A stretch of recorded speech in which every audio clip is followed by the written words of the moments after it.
Welcome to my RSK3 Workshop assignment about decision making. My name is Alexander Zawulski, and this assignment serves mainly as a practice for the analysis of quantitative and qualitative data.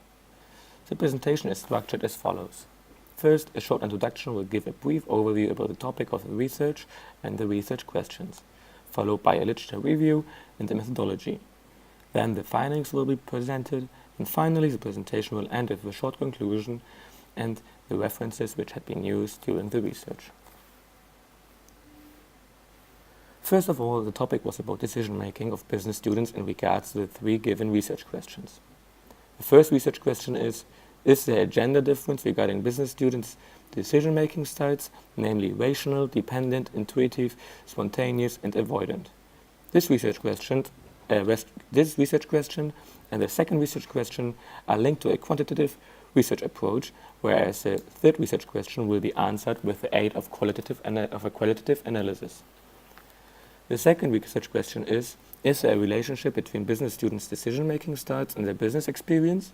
And the last research question is, what factors may negatively influence the decision-making process of management team in your internship company? For the first and second research question, also hypothesis stated, which will be applied during the research.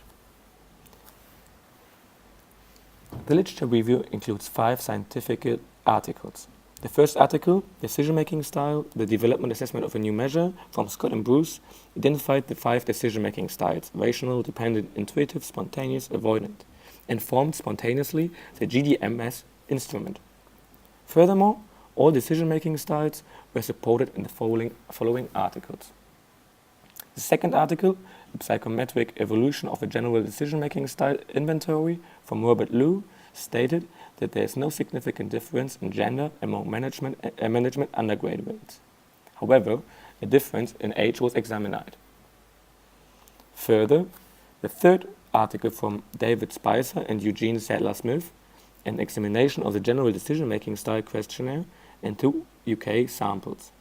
This article stated that there is no significant relationship between gender and decision-making styles.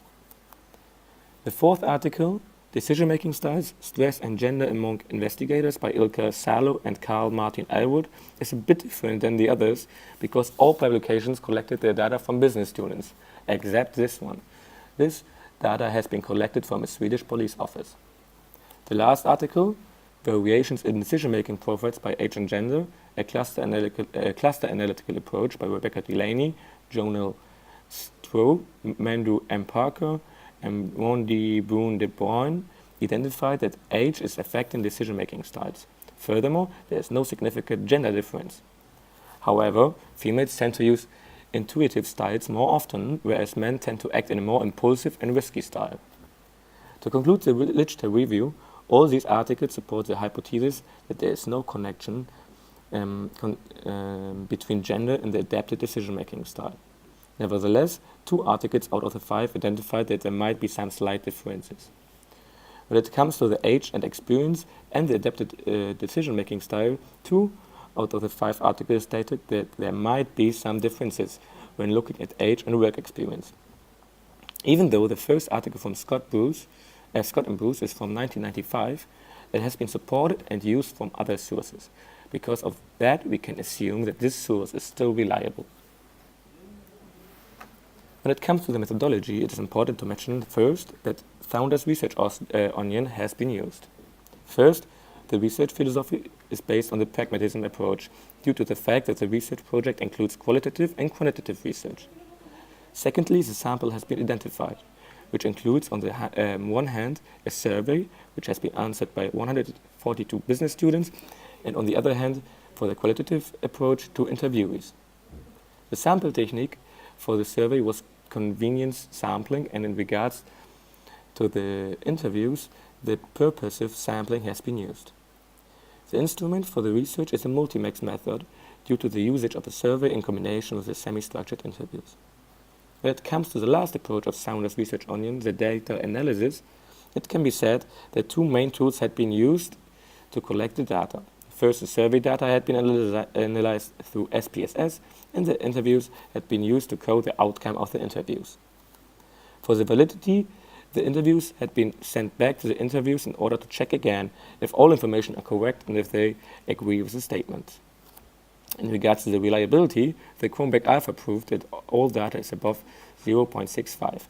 However, the dependent decision-making style is not reliable due to the fact that the figure is below the already mentioned 0.65. Furthermore, the questions in the survey included different statements about the topic, which made sure that the answers are reliable. The quantitative research is focusing on the survey which has been published by Mrs. Ning Ding. The survey consists of 28 questions focusing on influence of gender, age and experience. As already mentioned before, the survey has been filled out from 142 Hanse business students. In more detail, 80 male students answered the survey and 61 female students. One student did not fill out the gender question. For the qualitative research, 2 employees had been interviewed, one male and one female person. Both had a different nationality and a different position in their companies. As far as I'm concerned, both interviewees have gained enough experience to answer the questions in an appropriate manner due to its responsibilities at work on a daily basis. Both interviews have been conducted via Skype and had the same interview structure, the semi-structured interview, including 8 questions. It has not been taped, only notes were taken. Coming to the findings of the quantitative analysis for research question 1. It can be said that there is no difference between the decision-making styles and the gender of business students. Nevertheless, the dependent approach, the null hypothesis, had been rejected, as it can be seen on the right statistic that female business students make more use of the dependent decision-making style than male business students. For all other decision-making styles, the null hypothesis had been accepted. The analysis of the second research question illustrates that there is no significant difference between the decision-making styles and the work experience of business students. All relevant styles figures are below 0.05, and therefore the null hypothesis can be applied. For the third research question, what factors may negatively influence the decision-making process of management team in your internship company, the interviews have been applied. The main findings that occurred in both interviews are culture, complexity, stress, and personality. Culture was mentioned due to possible intercultural differences which may occur and could cause difficulties. The complexity was the complexity of the situation the decision needed to be made on. The stress factor was also stated because both interviews argued that humans act under stress differently. The last factor is personality, means the interpersonal differences from the decision makers could negatively influence decision-making process.